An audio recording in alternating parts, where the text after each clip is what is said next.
guys, I'm here at the Concours of Elegance at Hampton Court 2021, and what's the first car I see when I come in here but only the Aston Martin Bulldog from 1979, the one-of-one concept car. My God, I had a picture of this on the wall. I love my wedge-shaped cars.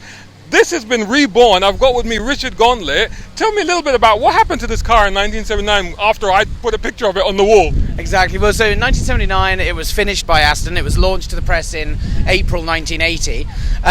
It then went off and did various high-speed runs, culminating in a run at Myra of over 191 verified. And you've got to bear in mind that Ferrari and Lamborghini at that time were making a lot of claims about their top speed, but there was no verification. So Aston went out and did it with very little money. It did 191 miles an hour, which put it in the Guinness Book of Records for the world's fastest road car in 1980. So before we get into that, what actually was that? Because this was a concept car, but it was a working concept car.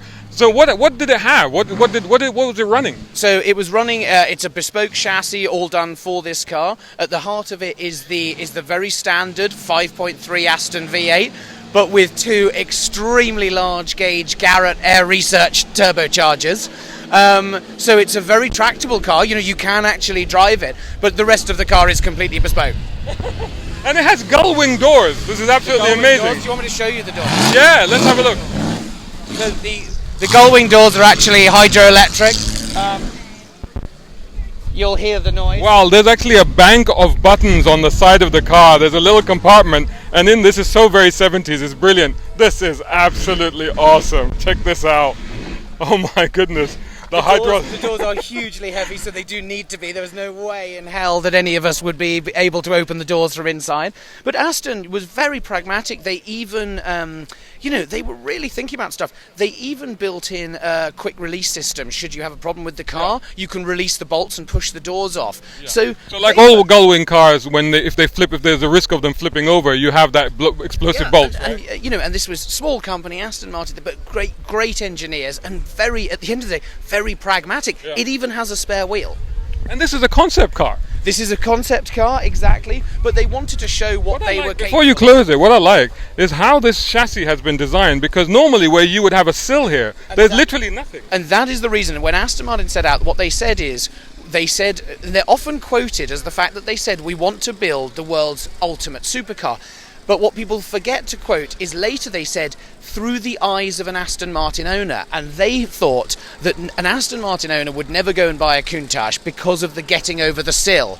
So the car was designed so it's easy to get in and out of. Yeah. You still have your myriad of dead cows inside to keep your Aston owner happy. Well. Exactly. For the brown car guy. brown car. And so it was all done around what does an Aston Martin owner want from a supercar, and the answer was the Countach and things like that were not it. So they had to think from scratch about their owners, who they were hugely reliant on their loyalty.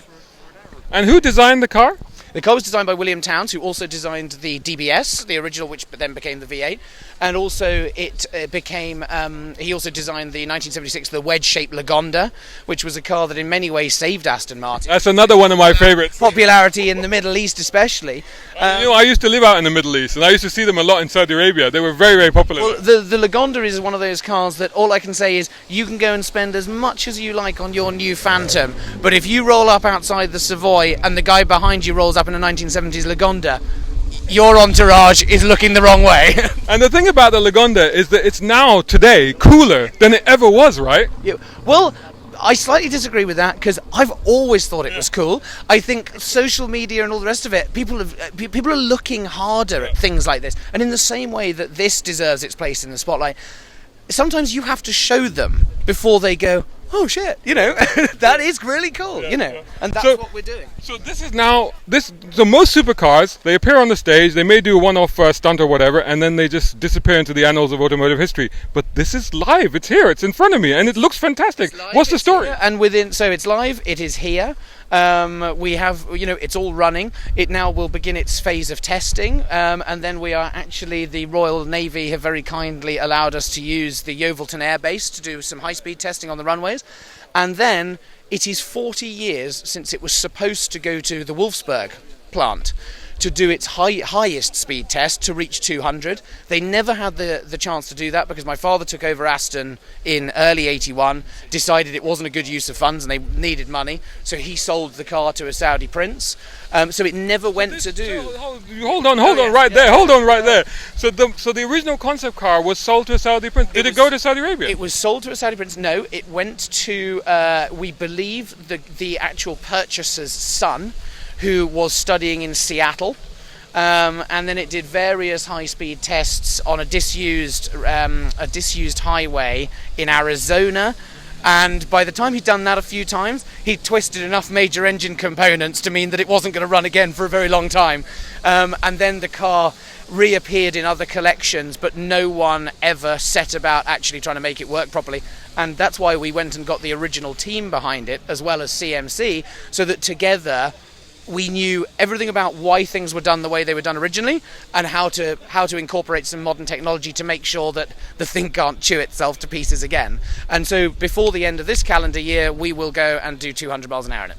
So it will fulfill its destiny, which was to do 200 miles an hour. It was meant to do 200. It did 191 at Myra. It was still accelerating, but there wasn't enough space. And so we're going to finish and close the book, and I think deservedly so. That's an amazing. It would be a great way to complete the story, but maybe the story won't end there. I mean, the Saudi prince bought this back in the day. What if another Saudi prince wants to buy it today, or one like it? I think he would have to pry it out of the hands of Philip Sarafim, because Philip has done this to use, and he's a great custodian. Philip is the owner of the car. Philip is the owner of the car. He also owns Lancia Stratos Zero, and he's well known for using that on the road. It was designed to do a function, it performed that function, so he's bloody going to use it for that function. Is there any likelihood of a continuation series? We've seen that before from Aston Martin, or maybe a one-off, or maybe a limited edition or anything like that? You'd have to ask someone from Aston Martin. Richard, thank you so much, A, for talking me through this car, but B, for just being involved in the team that's brought this amazing thing back to life. Pleasure. It's been a long time coming, and it's been a great privilege, and I'm looking forward to leading and driving it, you know. Awesome. Shut your doors. Let's see the doors closing. That's awesome.